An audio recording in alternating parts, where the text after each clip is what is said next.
জাহাঙ্গীর আলম টিটু, আব্দুর রাজ্জাক শানু এবং মামুন নামে তিনজন মাদক কারবারি এবং সন্ত্রাসীকে 3টি অস্ত্র সহ বিদেশি পিস্তল সহ আমরা গ্রেপ্তার করতে সক্ষম হই। এর ধারাবাহিকতায় আমাদের কাছে তথ্য আসে।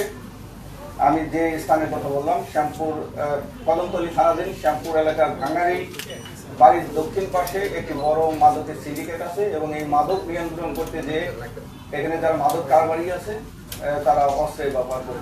তার ধারাবাহিকতায় আমরা গতকাল উক্ত এলাকায় অভিযান পরিচালনা করি। আমার এডিসি এবং এসির নেতৃত্বে যৌথ দুটি দল যৌথভাবে অভিযান পরিচালনা করে এবং এই মাদকের যে স্পট আছে যেটাকে তারা আড়ত বলে থাকে, সেই স্থল থেকে আমরা জাহাঙ্গীর আলম টিটু, আব্দুর রাজ্জাক শানু এবং মামুন নামে তিনজন মাদক কারবারি এবং সন্ত্রাসীকে 3টি অস্ত্র সহ বিদেশি পিস্তল সহ আমরা গ্রেপ্তার করতে সক্ষম হই।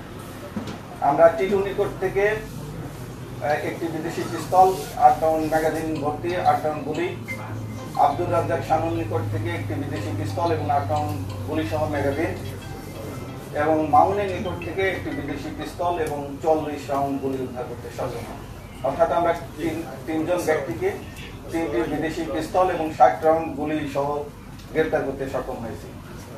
একই সাথে তাদের এই আস্তানা থেকে আমরা 800 পিস ইয়াবা এবং প্রায় 8.5 কেজি গাঁজা উদ্ধার করতে সক্ষম হয়েছি।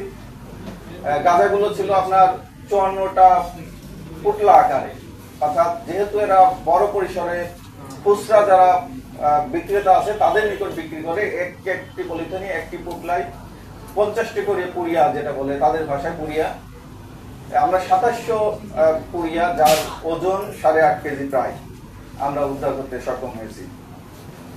আমাদের কাছে আরো তথ্য ছিল যে এই অস্ত্রগুলো শুধুমাত্র তাদের ব্যক্তি নিরাপত্তা এবং তাদের এই মাদকের সাম্রাজ্যকে টিকিয়ে রাখার জন্য, অর্থাৎ এই ধরনের ব্যবসায় আপনারা জানেন যে প্রতিপক্ষ থাকে, সেই প্রতিপক্ষ থেকে নিজেদেরকে সেফ রাখার জন্য তারা এই অস্ত্রগুলো ব্যবহার করে থাকে। প্রাথমিকভাবে তারা এই অস্ত্রের কথা আমাদের কাছে স্বীকার করেছে। তারা আমাদের কাছে গ্রেপ্তার আছে।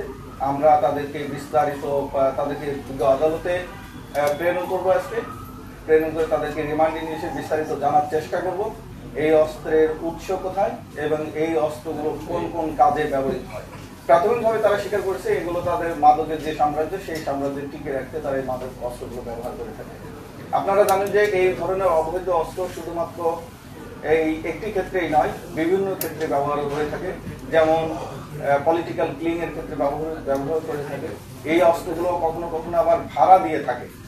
তো এই অস্ত্রগুলো কোন কোন কাজে আর ব্যবহৃত হয় আপনারা জানেন, সামনে জাতীয় সংসদ নির্বাচন আছে, সে মানে রাজনৈতিক কোনো স্থিতিশীলতার ক্ষেত্রে এই অস্ত্রগুলো ব্যবহার হয়ে থাকে কিনা এবং এই উক্ত এলাকায় আর কোন কোন মাদকের সাম্রাজ্য আছে বা মাদক ব্যবসায়ী আছে আর কারো কারো কাছে অস্ত্রগুলো আছে, আমরা তাদেরকে রিমান্ডে এনে জিজ্ঞাসাবাদে বিস্তারিত তথ্য উদ্ঘাটনের জন্য আমরা চেষ্টা করব।